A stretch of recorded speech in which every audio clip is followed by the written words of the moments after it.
know what on earth could be happening here today.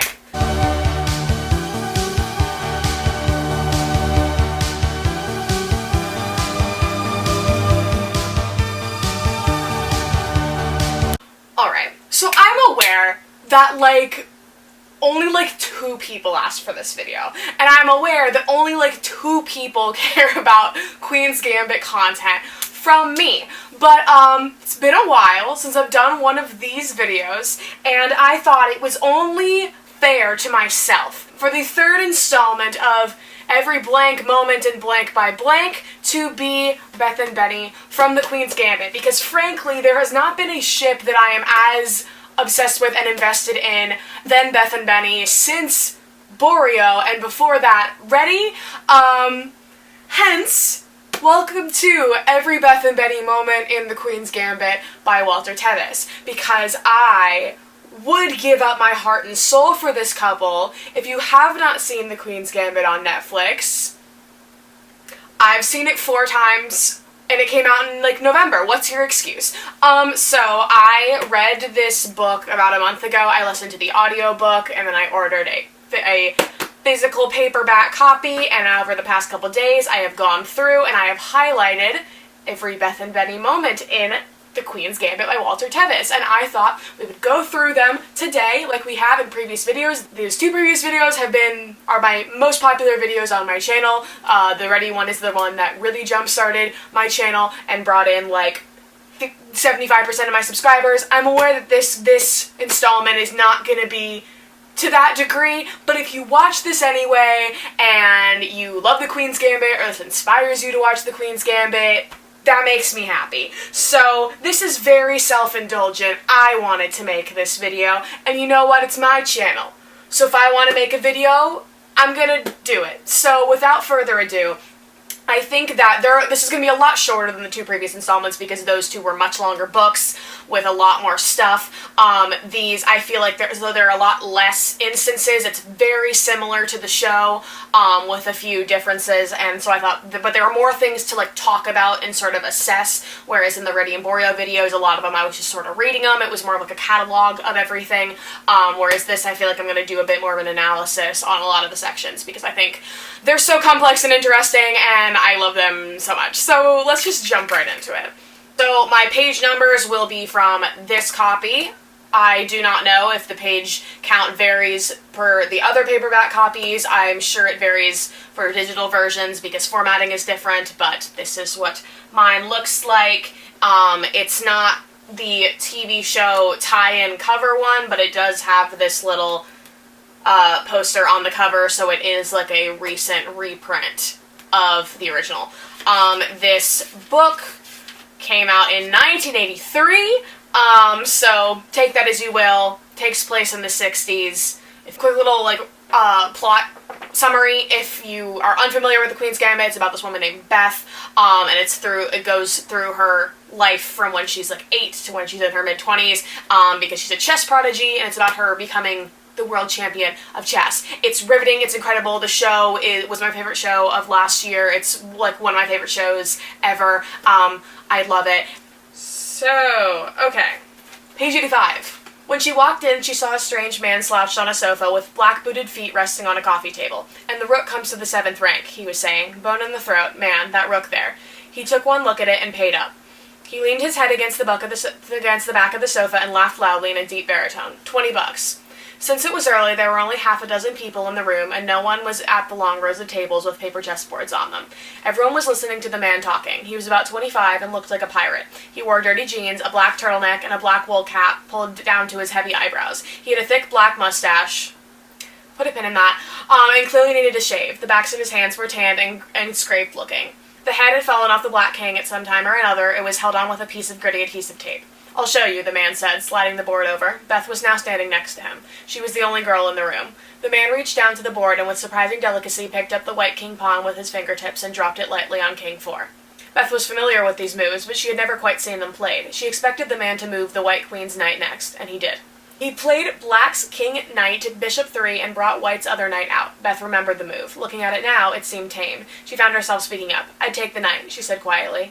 The man looked at her and raised his eyebrows. "Aren't you that kid from Kentucky, the one who The one who wiped out Harry Beltic. Yes, Beth said. If you take the knight, it doubles his pawns. Big deal, the man said. All pawns and no hope. Here's how to win with black. He left the knight on the center of the board and played black's pawn to king 4. Then he continued laying out the moves of a game, shuffling the pieces around on the board with casual dexterity, occasionally pointing out a potential trap. The game built to a balanced fugue in the center. It was like a time-lapse photography on TV, where pale green stalk humps rose from dirt, heightens, swells, and explodes into a peony or rose. Some other people had come into the room and were watching. Beth was feeling a new kind of excitement with this display, and the knowingness, the clarity, the nerve of the man in the black cap. Once, when he had to reach across the board to the black rank and move a rook from its home square, she was astonished to see as he stretched his body that he was carrying a knife at his waist. The leather and metal handle protruded above his belt. He looked so much like someone on a treasure island that the knife did not seem at all out of place.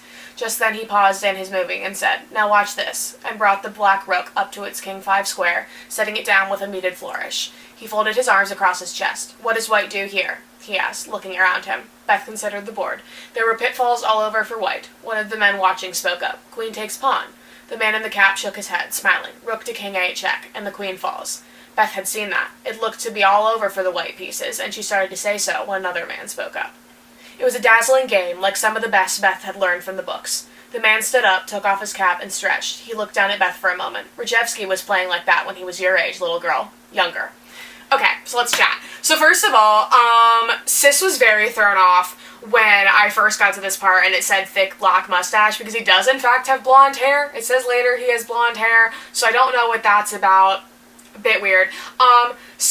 Okay, listen, Beth and Betty make me feel some type of way, because I love the sort of matched genius trope, and I think that that is displayed effortlessly with Beth and Betty, where they are true equals in, like, so many different regards, and the way that they just sort of operate and communicate and handle relationships with other people and themselves, and especially their chess. Their chess is very, very similar. They are, equally as genius. They are their own best competition, etc. So I think that, this is the first time Beth ever sees him. She's a little child at this point, so we don't ship. That's not it. But I think that, gotta assess all of their history before we get to the important stuff. I like, how entranced she is with Benny's game and his playing, and she's like, wow, he's so good. And the fact that she can, predict the moves before he does them. We love his theme. This carries on throughout the book. Page 102. Betty Watts was in his 20s, but he nearly looked as young as Beth. He was not much taller, either. Beth saw him from time to time during the tournament. He started at board 1 and stayed there. People said he was the best American player since Morphy. Beth stood near him once at the Coke machine, but they did not speak. He was talking to another male player and smiling a lot.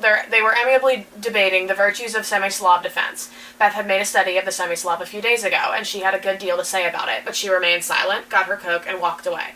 Listening to the two of them, she had felt something unpleasant and familiar, the sense that chess was a thing between men, and that she was an outsider. She hated the feeling. Watts was wearing a white shirt open at the collar with the sleeves rolled up. His face was both cheerful and sly. With his flat, straw-colored hair, he looked as American as Huckleberry Finn. Love that. Yet there was something untrustworthy about his eyes. He, too, had been a child prodigy, and that, besides the fact was that he was the champion, made Beth uneasy.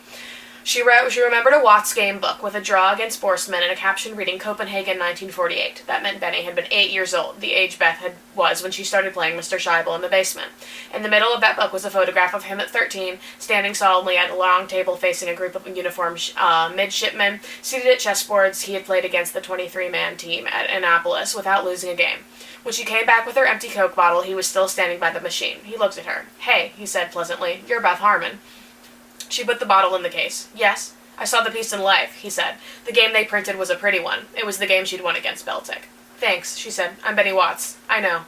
You should have castled, though," he said, smiling. She stared at him. "I needed to get the rook out. You could have lost your king pawn." She wasn't sure what he was talking about. She remembered the game well and had gone it over in her head a few times, but found nothing wrong with it. Was it possible he had memorized the moves from Life and found a weakness, or was he just showing off? Standing there, she pictured the position after the castle. The king pawn looked all right to her. "I don't think so. He plays bishop to b5, and you've got to break the pin." "Wait a minute," she said. "I can't," Benny said. "I've got to play an adjournment." "Set it up and think it out. Your problem is his queen knight." Suddenly she was angry. "I don't have to set it up to think it out." "Goodness," he said, and left. When he was gone, she stood by the Coke machine for several minutes going over the game, and then she saw it. There was an empty tournament board on the table near her. She set up the position before castling against Beltic, just to be certain, but she felt a knot in her stomach doing it. Beltic could have made the pin, and then his queen knight became a threat. She had to break the pin and then protect against the fork with that damned knight. And after that, he had a rook threat, and bingo, there went her pawn. It could have been crucial, but what was worse, she hadn't seen it, and Benny Watts, just reading Life magazine, reading about a player he knew nothing about, had picked it up. She was standing there at the board. She bit her lip, reached down, and toppled the king. She had been so proud of finding an error in a Morphe game when she was in 7th grade. Now she had something like that done to her, and she did not like it. Not at all. Love this. Okay, so this is in the show. Also, pivotal moment. Every one of these things is a pivotal moment because there are only so many, because this book is only so long. So, this is great. So, off the bat, like, Benny is the first player that has ever really challenged her. Like, up to this point, she has, like, beat everybody that she's played against with ease for the most part, and she's, have been very confident in the fact that she seems to be better than everybody. She's able to assess these games by these grandmasters, find errors in them, whatever, and now he kind of just put her in her place a little bit, and was like, no, Miss Girl, we're the same. And I love that for them. She was sitting behind the white pieces at board 1 when Watts came in. When he shook her hand, he said in a low voice, Knight to Knight 5, right? Yes, she said between her teeth. A flashbulb popped. Beth pushed her queen's pawn to queen 4. She played the queen's gambit against him, and by mid-game felt with dismay that it had been a mistake. Okay, queen's gambit, title of the book. I think it's very monumental that she plays the Queen's Gambit in her first game ever against Benny. Just want to point that out. The Queen's Gambit is very significant overall because that's the name of the book. That's a very significant move in a lot of her significant games, and I think it's worthy to note that one of her most significant games is the first one against Benny. For other reasons other than, like, they're in love, but also because, it's her first game that she ever loses. Spoiler, but, She did not trust herself to see everything Benny Watts could see. He played with a calm, pleasant precision, picking up his pieces lightly and setting them down noiselessly, sometimes smiling to himself as he did so. Every move he made looked solid as a rock. Beth's great strength was in fast attack, and she could find no way to attack. By the 16th move, she was furious with herself for playing the gambit in the first place. There was a brown velvet curtain behind them with the names Harmon and Watts pinned to it. The horrible feeling at the bottom of the anger and fear was that she was the weaker player, that Benny Watts knew more about chess than she did and could play it better. It was a new feeling for her, and it seemed to bind and restrict her as she had not been bound and restricted since the last time she sat in Miss Theodore's office.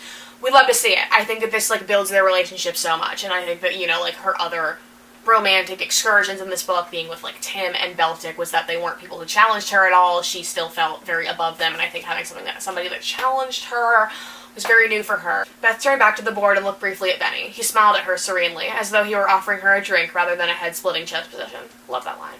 After a moment, a simple thought came to her. I'm not playing Benny Watts. I'm playing chess. She looked at him again. His eyes were studying the board now. He can't move until I do. He can only move one piece at a time. She looked back to the board and began to consider the effects of trading. I'm not going to read through their whole game because, these, all her matches kind of go through the whole game, and if you don't understand chess, it's just, it adds nothing. So, Watts studied the board for half a minute and started the trade. For a moment, she felt panic in her stomach. Could he see what she was planning that quickly? She tried to shake off the idea and took the offered piece. He took another, just as she had planned. She took. Watts reached out to take again, but hesitated. Do it, she commanded silently, but he pulled his hand back. If he saw through what she was planning, there was still time to get out of it. She bit her lip. He was studying the board intently. He would see it. The ticking of the clock seemed very loud. Beth's heart was beating so strongly that for a moment she feared Watts could hear it, and know she was panicked, but he didn't. He took the trade just as she had planned it. She looked at his face almost in disbelief. It was too late for him now. He pressed the button that stopped the clock and started hers. Okay, so I want to talk about this because, she does end up losing this game. I don't think this is, her, being foolish at all. I think that this is, a really monumental moment as well, because, once again, how many times am I going to say match genius in this video? Take a shot every time I say match genius. But, clearly here she does have the ability to sort of outsmart him as well. He was able to see through it, but they are constantly challenging each other. Neither of them ever, it's never, an easy win with any of the big tournaments against them, and I think that that's substantial. She was out to win now. She would hammer at his weakness. She loved it. She loved attack. Benny looked at her impassively for a moment. Then he reached out his hand, picked up his queen, and did something astonishing. He quietly captured her center pawn, her protected pawn, the pawn that had been holding the queen to her corner for most of the game. He was sacrificing his queen. She could not believe it.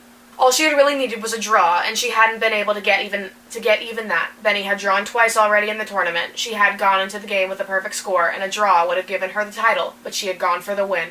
Tough game, Benny was saying. He was holding out his hand. She forced herself to take it. People were applauding. Not applauding her, but Benny Watts. Period. Moving ahead, chapter 10, page 147. Ohio. When she came into the room, she saw a thin young man wearing faded blue jeans and a matching denim shirt seated at one of the tables. His blonde hair came almost to his shoulders. It was only when he rose and said, "Hello, Beth," that she saw it was Benny Watts. The hair had been long in the cover photograph of Chess Review a few months before, but not that long. He looked pale and thin and very calm. Still, Benny had always been calm. "Hello," she said. "No, hello, Beth. Hello, Benny. What's the point?" By the way, I do want to note that I like the show a lot better than the book. I do. That's doesn't happen very often with me, but I do. I just think that, like, the book lacks sort of, like, substance in a lot of parts. I think it's very, like, blunt, and I like what the show did with a lot of stuff, and sort of, I think that the show, like, took moments of the book that were a bit, like, bland and sort of simple and made them a bit more, like, complex and artistic, and I think the show is a masterpiece. The book is very good, but I don't think I would have enjoyed the book as much without the context of the show prior. "I read about the game with Borgov," Benny smiled. "It must have felt terrible." She looked at him suspiciously, but his face was open and sympathetic, and she did not hate him anymore for beating her. There was only one player she hated now, and he was in Russia. "I felt like a fool," she said. "I know." He shook his head. "Helpless. It all goes, and you just push wood." She stared at him. Chess players did not talk so easily about humiliations, did not admit weakness. I think that's important too. Off the bat, he's just very, like, open with her and sympathetic with her, and is not treating her like this, like, machine who's, like, all powerful and, like, looking down on her for losing. I think because he still thinks she's, like, the greatest chess player ever, and I just, wow, we love to see it. She started to say something when the tournament director spoke up loudly. "Play will begin in 5 minutes. She nodded to Benny, attempted a smile, and found her table. If it were golf or tennis, Benny Watts and she would be surrounded by reporters, would be playing under something other than these fluorescent lights and on plastic boards with cheap plastic pieces, watched by a few polite middle-aged people with nothing better to do. I wanted to point that out because that was Benny's line in the show, but that was Beth's narration of the book. So, it would be good to be U.S. champion if she could beat Benny Watts. Benny Watts was doing as well as she. The games were printed up every night from a Xerox in the college library, and copies were given to the players and spectators. She went over them in the evenings and mornings, playing some out on her board, but going through most of them in her head. She always took the trouble to set up the game Benny had played and actually move the pieces, carefully studying the way he had played it. And a round robin, each player met each of the others one time. She would meet Benny in the 11th game. When she came in, Benny Watts was sitting on a beige corduroy sofa at the far end of it with a chessboard and a clock on the table in front of him. 2 other players were standing nearby, and he was smiling at them, explaining something about the game in front of them. She had started downstairs for the cafeteria when Benny's voice called to her. "Come on over." She hesitated, turned, and walked over. "Look at this, Beth," Benny said, pointing at the board. "White's move. What would you do?" She looked at it a moment. "The Lopez? That's right."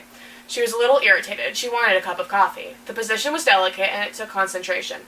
The other players remained silent. Finally, she saw what was needed. She bent over wordlessly, picked up the knight at King 3, and set it down on Queen 5. "See?" Benny said to the others, laughing. Match genius. They're in each other's heads. "Maybe you're right," one of them said. "I know I'm right, and Beth here thinks the same way that I do. Period." The pawn moves too weak. "The pawn works only if he plays the bishop," Beth said, feeling better. "Exactly," Benny said. He was wearing jeans and some kind of loose white blouse. "How about some Skittles, Beth?" I love that that's like speed chess. I love that they call speed chess Skittles. That's so fun. "I was on my way for coffee," she said. "Barnes will get you coffee. Won't you, Barnes?" A big, soft-looking young man, a grandmaster, nodded assent. "Sugar and cream?" "Yes." Benny was pulling a dollar bill out of his jeans pocket. He handed it to Barnes. "Get me some apple juice, but not in one of those plastic cups. Get a milk glass." Benny set the clock by the board. He held out the 2 pawns concealed in his hands, and the hand Beth tapped had the white one. After they set up the pieces, Benny said, "What would you like to bet?" "Bet? We could play for $5 a game. I haven't had my coffee yet. Here it comes." Beth saw Barnes hurrying across the room with a glass of juice and a white styrofoam cup. "Okay," she said, $5. "Have some coffee," Benny said, "and I'll punch your clock." She took it from Barnes, had a long drink, and set the half-empty cup on the coffee table. "Go ahead," she said to Benny. She felt very good. The spring morning outdoors was all right, but this is what she loved. Also, I think it's weird that they're playing this in the morning. Like, I feel like the show established a very distinct evening environment, and that could be wrong, but very thrown off. Maybe the cafeteria is just dark as fuck, and it was the morning. I couldn't tell you. He beat her with only 3 minutes on his clock. She played well, but he played brilliantly, moving almost immediately each time, seeing through whatever she tried doing to him. She tried the Sicilian against his pawn to king 4, but he wiped it away with a pawn gambit and got her into an irregular opening. He was incredibly fast. She and Benny kept playing, not even talking now between games. Ben won the third one with a beautiful save just before her flag dropped, but she lost the next 4 and drew the 5th. I think that's really interesting because she lost all of them in the show, and I think that was like a really good contrast of her losing all of them in Ohio and then her winning all of them in New York. I really love that. So I think it's interesting that she won one here. I don't think it takes anything away from like the loss and sort of embarrassment that she felt from losing all these games. But I did want to point that out. Some of the positions were brilliantly complex, but there was no time for analysis. It was thrilling, but frustrating. She had never in her life been beaten so consistently, and although it was only 5-minute chess and not serious, it was an immersion in quiet humiliation.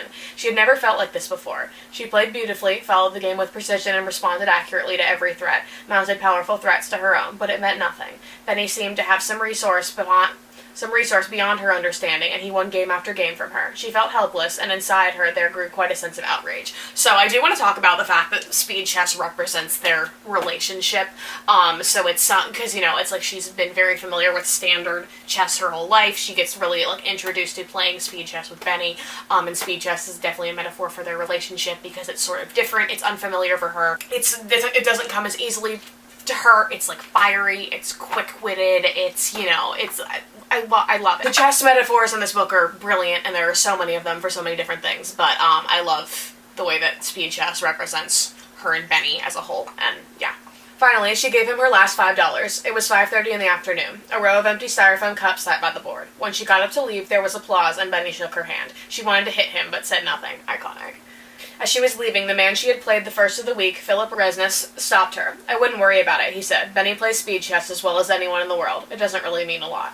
Miss Wheatley had once described things as looking askew. That was how they looked to Beth when she awoke from her deep, tranquilized sleep, but she no longer felt the humiliation she had felt after being beaten by Benny. She thought suddenly of Thursday, the day she would play Benny, and she tensed, but she put the pills back in her drawer and got dressed. She ate breakfast early and drank 3 cups of strong coffee with it. Then she took a brisk walk around the main part of the campus, playing through one of the games from Benny Watts' book. We love having a crush. Their sort of leeway with chess sort of justifies their obsession, and the fact that it's she's constantly thinking about Benny, and him likewise. Playing through one of the games from Benny Watts' book. He was brilliant, she told herself, but not unbeatable. We love brilliant Benny. The scene is different. The scene is not in the show, but the scene where they're walking outside of the college and then they're sitting on the bench, that stuff isn't in the book, but it's sort of, this scene is sort of that original version, and this was sort of repurposed into those scenes. I like those scenes better, but this is a fun time. That evening, Benny Watts joined her at the cafeteria table while she was eating her dessert. "Beth," he said, "it's gonna be you or me." She looked up from her rice pudding. "Are you trying to psych me out?" He laughed. "No, I can beat you without that." She went on eating and said nothing. "Look," he said, "I'm sorry about yesterday. I wasn't trying to hustle you." She took a sip of coffee. "You weren't? I just wanted some action." "And money," Beth said, although that wasn't the point. "You're the best player here," he said. "I've been reading your games. You attack like Alkine. You held me off well enough yesterday. That doesn't count. I know speed chess better than you. I play a lot of it in New York. You beat me in Vegas. That was a long time ago. You were too wrapped up in doubling my pawns. I couldn't get away with that again." She finished her coffee in silence while he ate his dinner and drank his milk. When he finished, she said, Do you go over games in your head when you're alone? I mean, play all the way through them?" He smiled. "Doesn't everybody?" One of my favorite moments. Wow. Match genius. Shots, take a shot, match genius. Also, I do really love that scene in the show where they're walking outside. It's so flirty. So thank you, Queen's Gambit scriptwriters, for providing us with that, because we did not get that here. But, doesn't everybody? Cultural reset, truly. Match genius. Okay. She permitted herself to watch television in the lounge of the Student Union building that evening. Benny wasn't there, although a few of the other players were. Okay, this gives me the vibes of that, little montage in the show where she's, conveniently reading his book in the common room and is kind of, looking around for him, and it's Miss Girl, you really came to, the public common room to read Benny's book.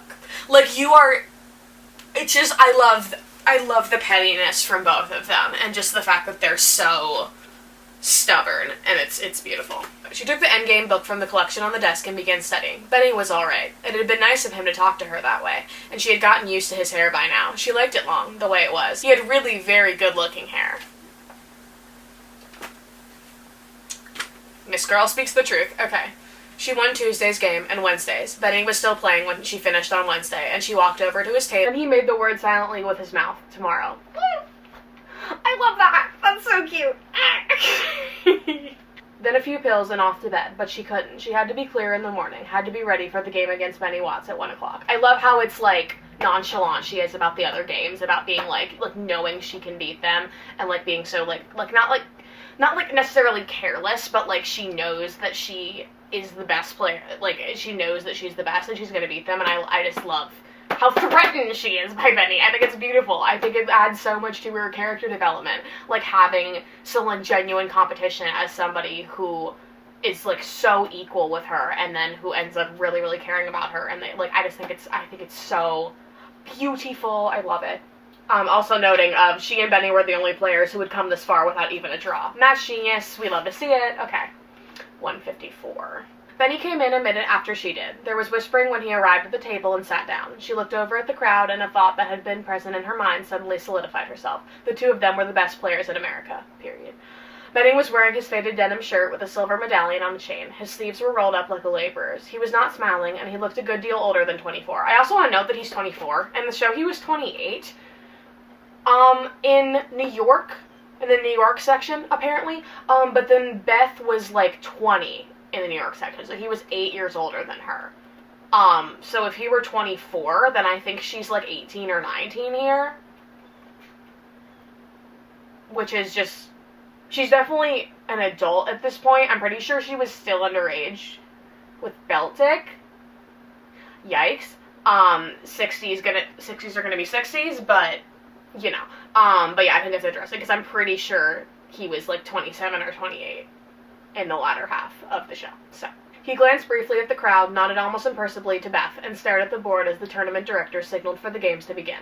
Benny was playing the white pieces. Beth punched his clock. He brought up the king knight, and she played pawn to king 3. There was no point in using an obscure opening against Benny. He knew openings better than she. Ooh, and I love that they're already understanding how they play. Like, I love that they're, like, already able to, like, predict what the other person is gonna do. It's beautiful. It's beautiful. The place to get him would be in the middle game, if she could mount an attack before he did, but first she would have to get equality. Metaphors. Everywhere. She felt a sensation she had only felt once before, in Mexico City playing Borgov. She felt like a child trying to outsmart an adult. When she made her second move, she looked across the board at Benny and saw the quiet seriousness of his face and felt unready for this game with him. But it wasn't so. She knew in part of herself that it wasn't, that in Mexico City she had overwhelmed a string of professionals before wilting in the game with Borgov, that she had beaten Grandmaster after Grandmaster in his tournament, that even when she had been playing the janitor at Methuen home as an 8-year-old, she had played with a solidity that was altogether remarkable, altogether professional. Yet she felt now, however illogically, inexperienced. Once again, their chess in general is just a metaphor for, like, their relationship, and so I think, like, her feeling, like, inexperience is very self-explanatory and sort of how that adapts over to them. Benny thought for several minutes and made an unusual move. Instead of playing the queen pawn, he pushed the queen bishop pawn to 4th rank. It sat there, facing her queen bishop pawn, unsupported. She looked at it for a minute, wondering what he had in mind. It was new, something probably planned especially for this game. She suddenly felt embarrassed, aware that although she had gone through Benny's game book, she had prepared nothing special for today, and had approached it as she always had approached chess, ready to play by intuition and attack. And then she began to see that there was nothing sinister about Benny's move, nothing she could not handle. Match genius. Match genius.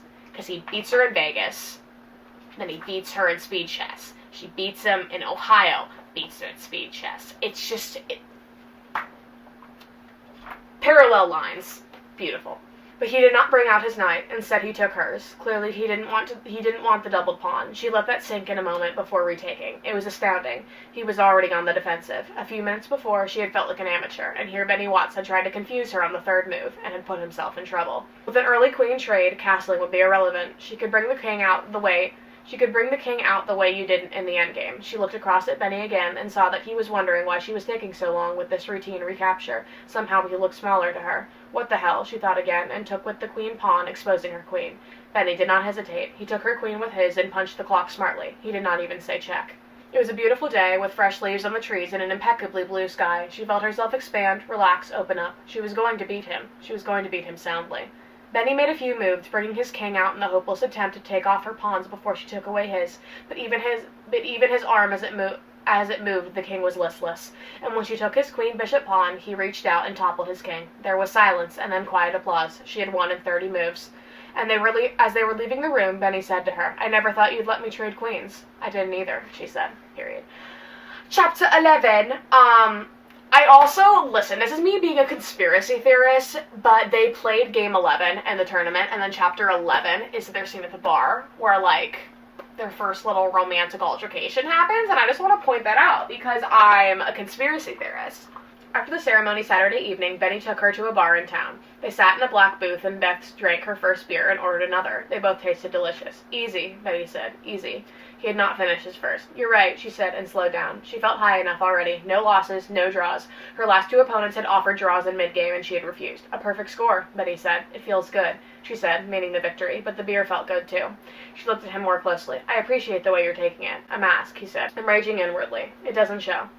I should not have played that goddamn bishop pawn." They sat silently for a while. He took a thoughtful sip of beer and asked, "What are you going to do about Borgov?" "When I go to Paris? I don't even have a passport." "When you go to Moscow?" "I don't know what you're talking about." "Don't they deliver the mail in Kentucky?" "Of course they do. The Moscow Invitational. The U.S. winner is invited." "I want another beer," she said. "You didn't know that?" Benny asked, shocked. "I'll get the beer myself." "Go ahead." She walked up to the bar and ordered another bottle. She had heard of the Moscow Invitational, but knew nothing about it. The bartender brought her the beer, and she told him to get another. When she came back to the table, Benny said, "That's too much beer." "Probably." She waited for the phone to settle and took a swallow. "How do I get to Moscow if I go?" "When I went, the Federation bought my ticket, and a church group put up the rest." "Did you have a second?" "Barnes." "Barnes?" She stared at him. "It would be tough to be in Russia alone." He frowned. "You shouldn't drink beer like that. You'll be washed up at 21. She set down the glass. "Who else will be playing in Moscow?" "4 other countries, and the 4 top Russians. That would be Lochenko and Borgov, possibly Shapkin." She did not want to think about that. She looked at him quietly for a minute. "Benny, I like the way your hair looks." So she doesn't do the iconic little whatever, but it's fine. Some of the dialogue is very clunky and awkward in this book. I would say that's one of them. Just like, why are you saying this out of nowhere? But whatever. He stared at her. "Sure you do," he said. "What about Russia?" She took another drink of beer. She did like Benny's hair, and his blue eyes. She had never thought of him sexually before, but she was thinking that way now. Let me see it. 4 Russian chess players, she said, is a lot of Russian chess players. Murderous. He raised his glass and finished off his beer. He had drank only the one. "Beth," he said, "you're the only American I know who might do it. I went to pieces with Borgov in Mexico City." "When do you go to Paris?" Benny said. "In 5 weeks. Then get your life organized around that and study. And get a trainer. What about you?" He thought a moment. "Can you come to New York?" "I don't know. You can sleep in my living room and leave for Paris from there." The idea shocked her. "I've got a house to take care of. In Kentucky. We'll let the fucking house fall down. I'm not ready. When will you be? Next year? 10 years? I don't know." He leaned forward and said slowly, "If you don't do it, you'll drink your talent away. It'll go down the drain. Borgov made me look like a fool. You weren't ready. I don't know how good I really am." "I know," he said. "You're the best there is." Ooh! Wow, I love them. She took a deep breath. "All right, I'll come to New York. You can come with me from here," he said. "I'll drive us." "When?" This was happening too fast. She felt frightened. "Tomorrow afternoon, when everything here's finished. Whenever we can get away." He stood up. "And about sex?" She looked up at him. "Forget it." Iconic moment. Famous last words, Mr. Watts. Famous last words. "Spring," Benny said, "is first class. Absolutely first class." "How can you tell?" Beth asked. They were driving along a gray asphalt section of the Pennsylvania Turnpike, pounding along the gritty road with Semis and dusty passenger cars. "It's out there somewhere, up the hills. It's even in New York." Ohio was pleasant, Beth said, but she didn't like this discussion. Weather did not interest her. She had made no arrangements for the house in Lexington, had not been able to get the lawyer on the telephone, and did not know what to expect in New York. She did not like Benny's insolence in the face of her uncertainty, the kind of sunny blankness that suffused his face from time to time. He had looked that way during the awards ceremony and during the time she did her interviews and signed autographs and thanked the officials and the USCF people who had come down from upstate New York to talk about the importance of chess. His face was blank now. She turned her eyes up the road. After a while, he spoke up. "When you go to Russia, I want to go with you." Ooh! That was a surprise. They hadn't talked about Russia or chess since getting in the car. "As my second? Whatever. I can't afford to pay expenses. You want me to pay them. Something will turn up.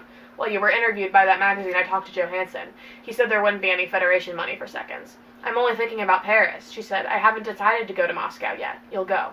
I don't even know if I'm going to stay more than a few days with you. I have to get a passport. We can do that in New York." She started to say something but didn't. She looked at Benny. Now that blankness had left his face, she felt warmer toward him. She had made love to 2 men in her life, and it was hardly making love. If she and Benny went to bed together, there would be more to it. Ooh! Period. Let's discuss. Let's discuss. Miss Girl knows. Off the bat. This is not a Beltic. This is not a Tim. Beth's entire life up to this point, she has been so self-natured. She hasn't needed anybody. She's found comfort in people, but is not, like, dependent on anybody, hasn't really reached out to anybody, and now she's this is confused. This is like, no. This is a commitment. And I love a smart woman. Yes. They would be in his apartment by midnight. Maybe something would happen there. Maybe he would feel differently at home. Let's play chess, Benny said. I'll be white. Pawn to king 4. She shrugged. Pawn to queen bishop 4. N, he said, using the letter for knight. K, b3. Pawn to king 3. Pawn to queen 3. She wasn't sure she liked this. She had never shared her interior chessboard before, and there was a sense of violation in opening it to Benny's moves. Letting him get inside her head. Metaphors. Yep.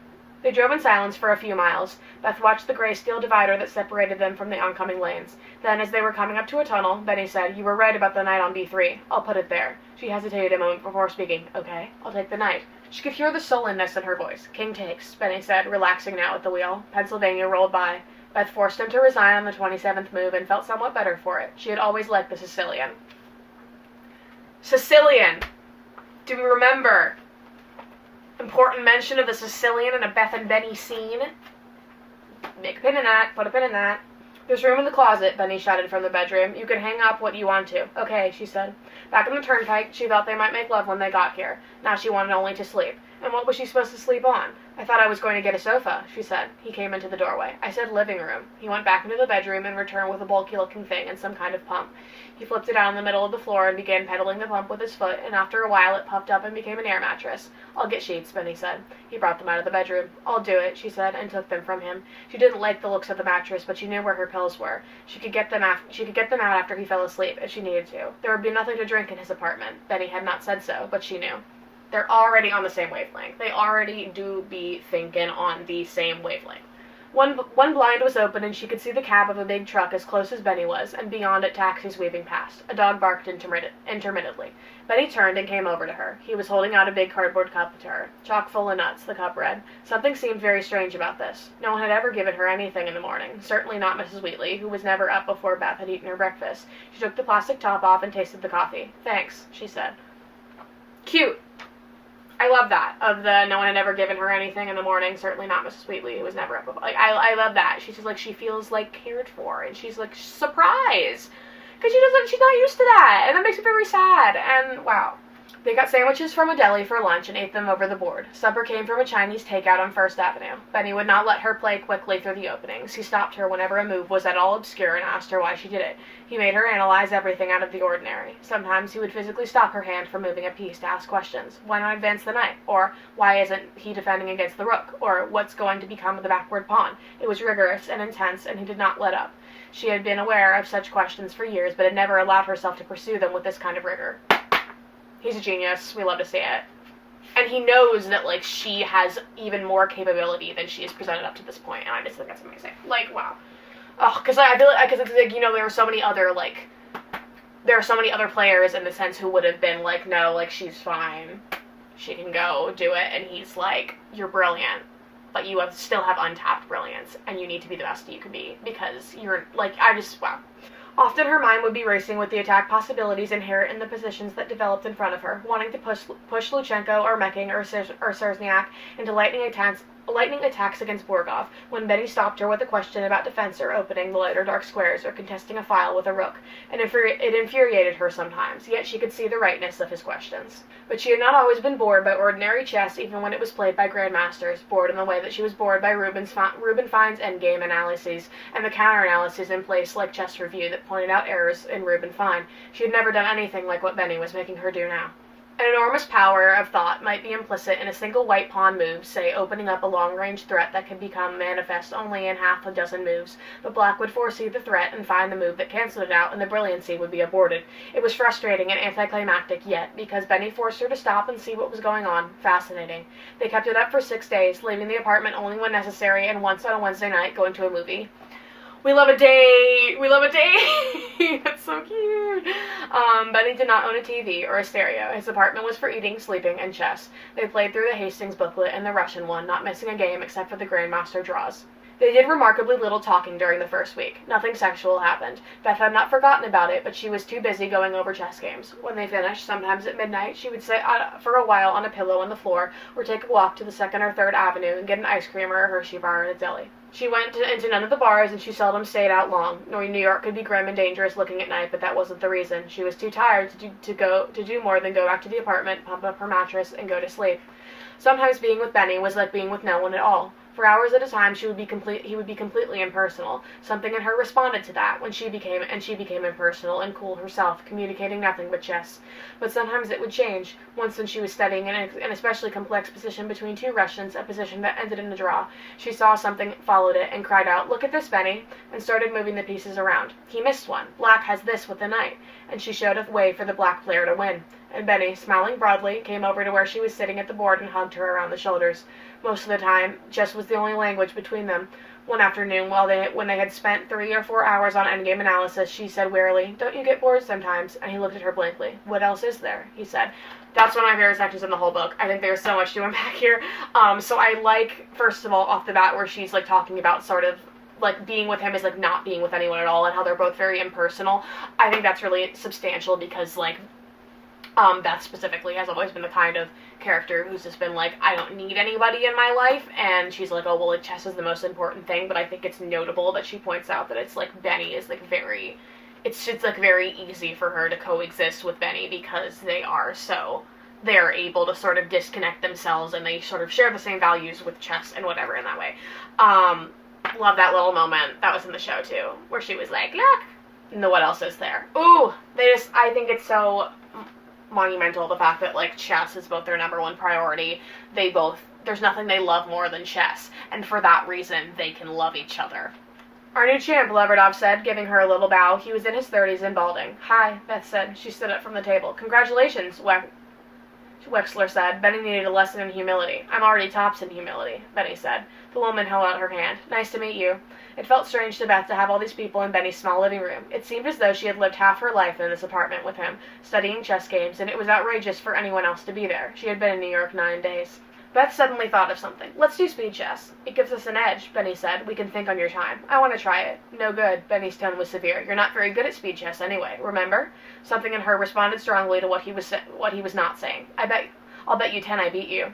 "What if you throw the other games and use all your time against me?" She could have kicked him. "I'll bet you 10 on each of them, too."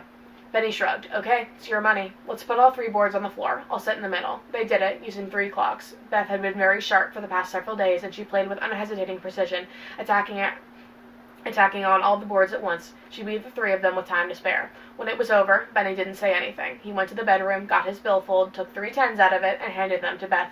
"Let's do it again," Beth said. There was a bitterness in her voice. Hearing the words, she knew it could have meant sex. "Let's do it again." If this was what Benny wanted, this is what he would get. She began setting up the pieces. Okay. So first thing, her playing with like extreme precision and focus. The fact that he like got her sober. Wow. We love to see it. And he was like, you don't need it to be amazing. Anyway, the fact that this scene is a blatant metaphor for sex. This is my favorite scene in the show, this speed chess scene. It fills me with so much serotonin. It's one of my favorite scenes in any TV show ever. I watch it like every day. I love it. I love it so much, and I think it's such a turning point in their relationship, and I love how blatantly this admits like the sexual undertones of this scene with them. Because what happens after happens differently in the book, but it's just such a turning point. Benny's position was hopeless when his clock flag fell. She had time left over. He gave her another 30, and when she suggested trying it again, he said no. There was tension in the room, and no one knew how to deal with it. Jenny tried to laugh about it, saying, "It's just male chauvinism," but it didn't help. Beth was furious with Benny, furious at him for being easy to beat, and furious with the way he was taking it, trying to look unmoved, as though nothing affected him. Then, Benny did something surprising. He had been sitting with his back straight. Suddenly, he leaned against the wall, pushing his legs out on the floor, relaxing. "Well, kid," he said, "I think you've got it." And everybody laughed. I also want to know, Jenny is Cleo.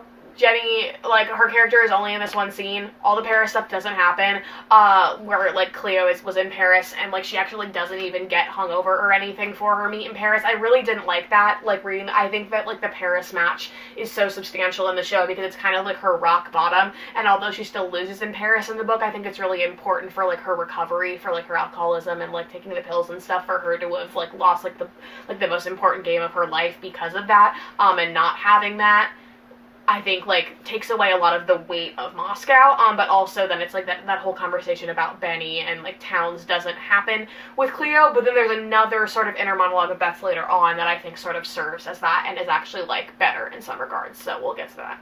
Beth and Benny spent the next few days studying. I have no idea how to pronounce that. It's the name of the book. Going back to the 1950s. Every now and then they would play a game, and Beth always won it. She could feel herself moving past Benny in a way that was almost physical. It was astounding to them both. In one game, she uncovered an attack on his queen on the 13th move and had him laying down his king on the 16th. Well, he said softly, nobody's done that to me in 15 years. Not even Borgov? Not even Borgov. Alright. Here's the scene. So me and my two friends, Grace and Maria, we have a group chat where we just talk about Beth and Benny and send each other fan fictions and whatever. And we have a bunch of inside jokes regarding the scene because it's really fucking weird and they did it a lot better in the show. So without further ado, page 168. Shotgun went wrong in mid-game, Beth said. He should have protected his queen side. Benny looked at her sleepily. Even I get tired of chess sometimes. She stood up from the board. It's time for bed. Not so fast, Benny said. He looked at her for a moment and smiled. Do you still like my hair? I've been trying to learn how to beat Vasily Borkov, Beth said. Your hair doesn't enter into it. I'd like you to come to bed with me. I'm sorry, he's so blunt, and it's just like... They had been together 3 weeks and she had almost forgotten sex. I'm tired, she said, exasperated. So am I, but I'd like you to sleep with me. He looked very relaxed and pleasant. Suddenly she felt warm toward him. All right, she said. Like, it's just so random. Like, I love the way they did it in the show, where it was, like, all on, like, one evening of, like, the Not Even Borgov, this, and the speed chess, and it's sort of, like, fluidly blended. Mr. Thomas Sangster's acting, incredible. I feel like you could just see, like, everything that he was thinking in that scene, and, like, I love the tasteful cutoff of, like, the arm grab and the do you still like my hair? I would have loved a kiss, and then the tasteful cutoff, because the fact that we didn't get a Beth and Benny kiss in the entirety of the show, and we got one with Belted, like, what the fuck was that about? Anyway, but I just... Like, I'm tired. It's just so direct and random and awkward. I'm like, I don't like it. But, next bit. She was startled to wake up in the morning with someone beside her in bed. Benny had rolled over to his side, and all she could see of him was his pale, bare back and some of his hair. She felt self-conscious at first and afraid of waking him. She sat up carefully, leaning her back against the wall. Being in bed with a man was really alright. Making love had been alright, too, although not as exciting as she had hoped.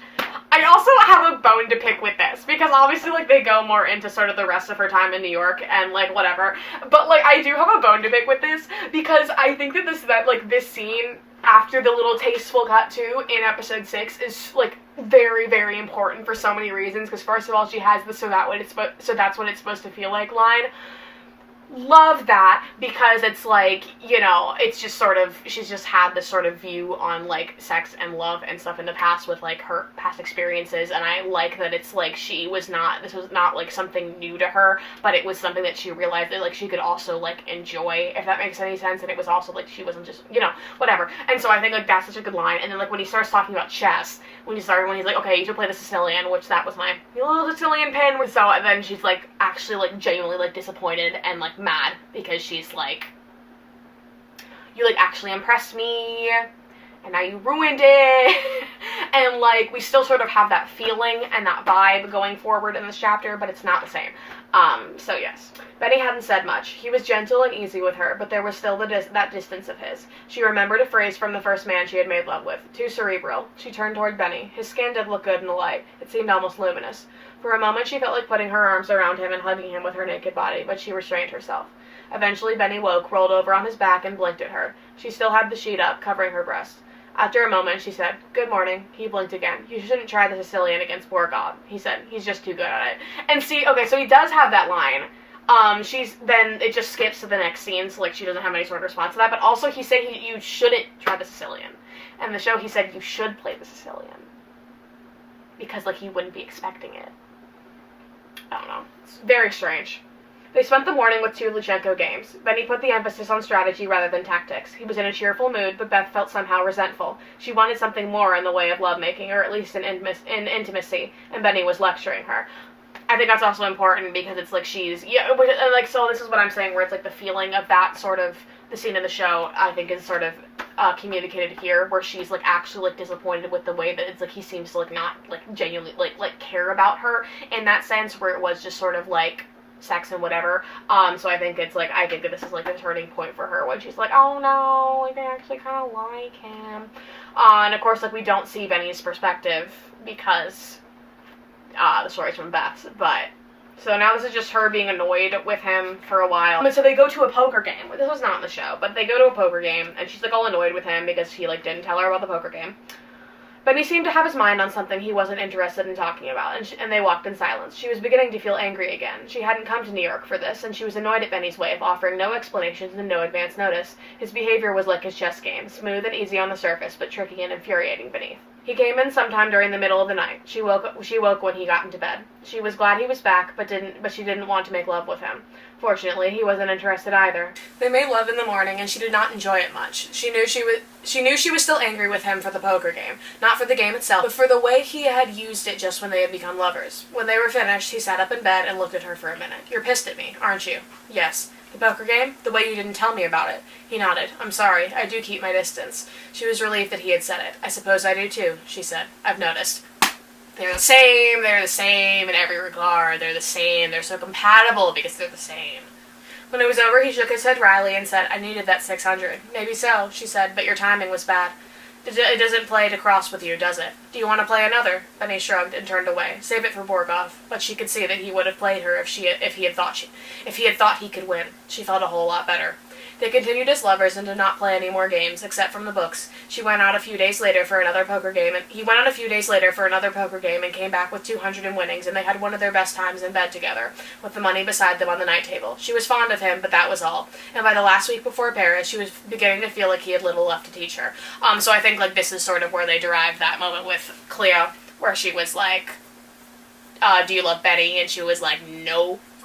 Because of her, like, insisting that, like, she's just fond of him, because she still has, she's still, like, annoyed by him, and she thinks that he's not consistent with her, and, Beth is afraid of commitment, and afraid of caring about anything that's not chess. So, Chapter 12, 172. When the time came, Benny drove her to the Kennedy airport and dropped her off at the Air France terminal. "He's not impossible," Benny said. "You could beat him." "We'll see," she said. "Thanks for the help." She had gotten her suitcase out of the car and was standing by the driver's window. They were in a no-parking zone, and he could not leave the car to see her off. "See you next week," Benny said. For a moment, she wanted to lean in the open window and kiss him, but she restrained. "See you then." She picked up her suitcase and went into the terminal. I love that. I think that's cute. I think we should have gotten that in the show, but whatever. It's fine. I'm not mad about it. 178. She did not want to see Benny. She was supposed to call him to pick her up, but she did not want to go back to his apartment.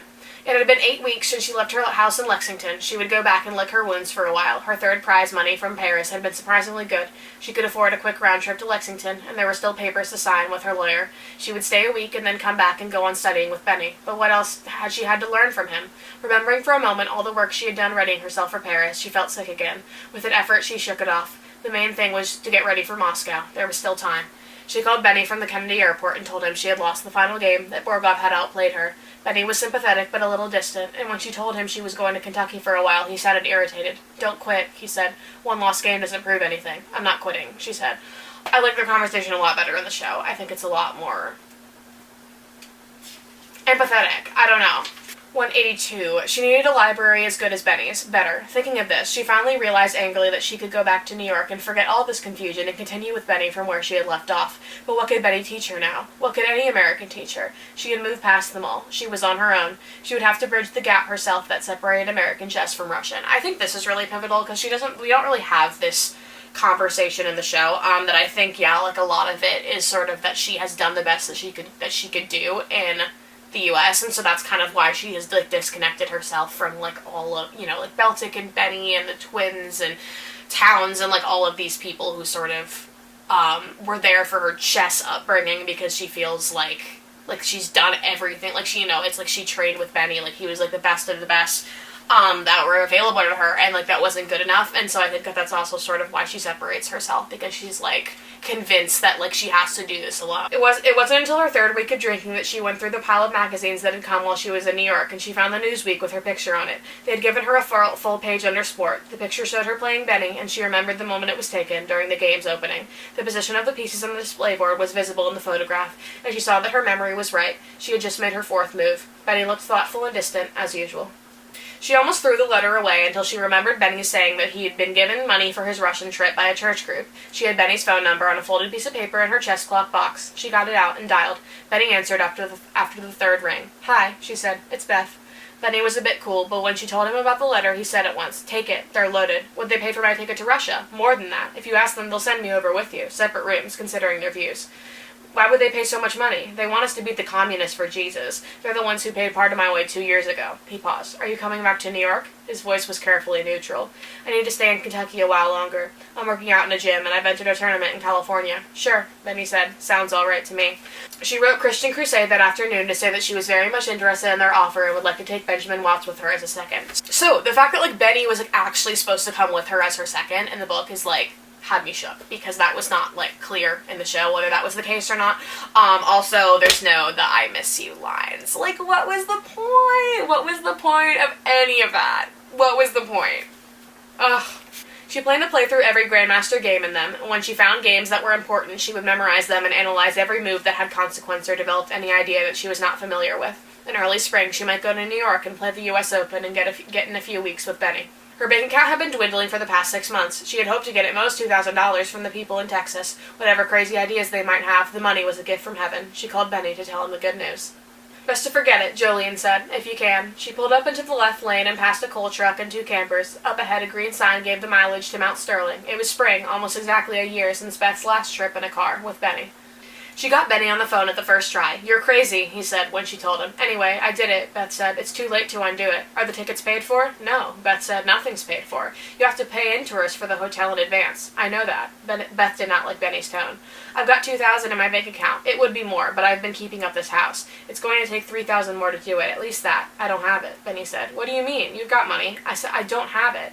There was a long silence. "You can call the Federation or the State Department." "The Federation doesn't like me," Beth said. "They think I haven't done as much for chess as I could have. You should have gone in tonight and Phil Donahue." "God damn it, Benny," Beth said. "Come off it. You're crazy," Benny said. "What do you care what those dummies believe? What are you trying to prove?" "Benny, I don't want to go to Russia alone." Benny's voice suddenly became loud. "You asshole," he shouted. "You crazy fucking asshole." "Benny, first you don't come to New York, and then you pull this crap. You can fucking well go alone."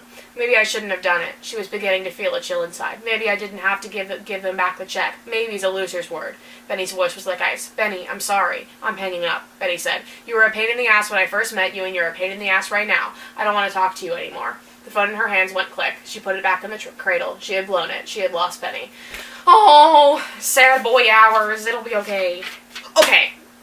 Page 213, this is it. This is the moment, this is the substantial moment from the book that I think is like, we were missing this from the show. We were missing sort of Beth's perspective on this at this point in the story, and without further ado, 213.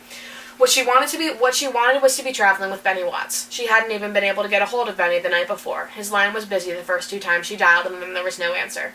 She had a letter from the director of the USCF wishing her well, and that was all. She leaned back against the seat, closed her eyes, and tried to relax, tuning out the voices, Russian, German, and French, that surrounded her.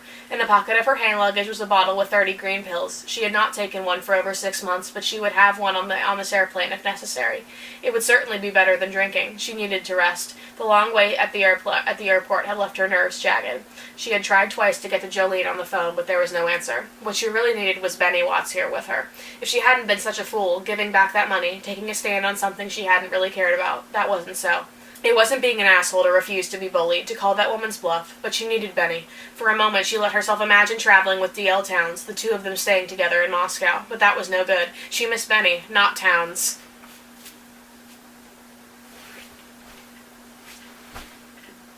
Take me in, I have levitated into the sky. I would like, she wanted Benny, not Towns, on my gravestone. Thank you very much, because she missed Benny, not Towns. She missed Benny, not Towns. truer words have never been spoken. I think that, wow, I love literature.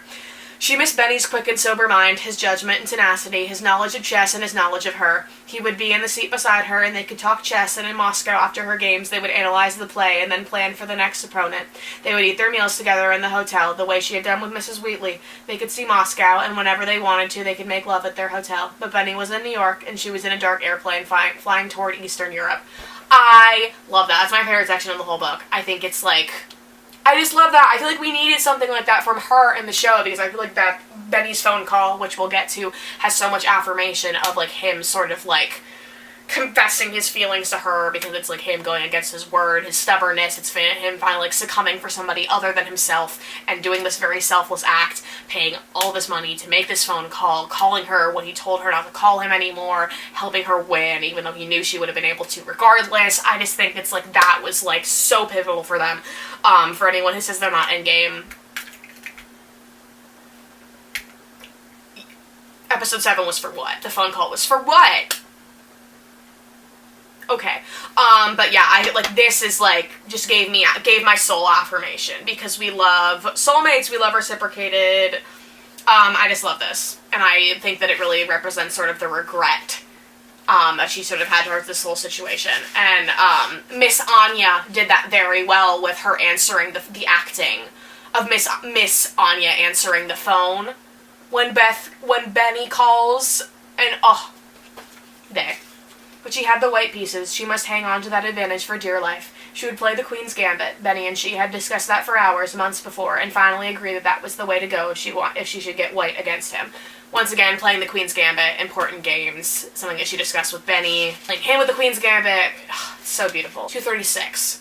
This is Beth Harmon, she said. The voice said something else in Russian. There was a clicking in the receiver, and a male voice came through as clearly as if it were calling from the next room. If he moves the knight, hit him with the king rook pawn. If he goes for the king bishop, do the same. Then open up your queen file. This is costing me a bundle. Benny, she said. Benny, how can you know? It's in the Times. It's afternoon here, and we've been working on it for 3 hours. Levertop's with me, and Wexler. Harry's not there! And the twins! Oh. Kind of rude. I love how it was, like, all of her boys in the show. I think that was so cute. I would also like to know that Towns is not here. In the book, he is not in Russia, but Towns is also not gay. That whole situation with Roger doesn't happen. It just kind of, like, cuts off weirdly in that scene when they're playing chess in his hotel room. So, like, Towns was definitely, like, fleshed out for the show.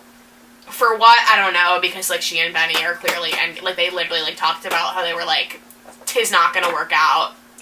Kind of gay, you know? And I love that, though, that being the case, as, like, the people, like, the showrunners are just like, yeah, Towns gives off gay vibes. Like, I love that. This is, like, the second other scene that gives me more serotonin than anything in my life is the scene where he picks up the phone, and then Harry's like, she won! And they're all like, it's beautiful. It's beautiful.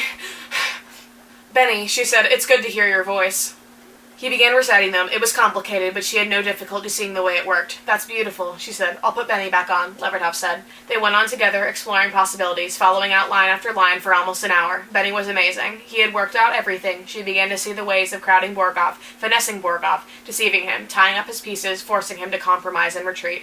Finally, she looked at her watch and said, Benny, it's 9:15 here. Okay, he said, go beat him. And that's it! Oh! Yay! Okay, anyway, in conclusion, I fucking love them. This book does not have as much weight in my heart as the show does. I did sort of want to go through their sections, their moments in the book for any other Beth and Betty simps like myself. I would ask you for fanfic recommendations, but I've literally read like all 200 of them that are on archive, so sis is just struggling, waiting for new updates every day. In the meantime, go watch The Queen's Gambit. I should be their advertisement poster child for how much I hype up this show. If you like this video, comment, like, and subscribe, press the notification bell. Links in the description for my second channel, my merch, my website, my social media, ways you can help with Black Lives Matter, all that important stuff. This has been a really great dinner. Thanks for coming over.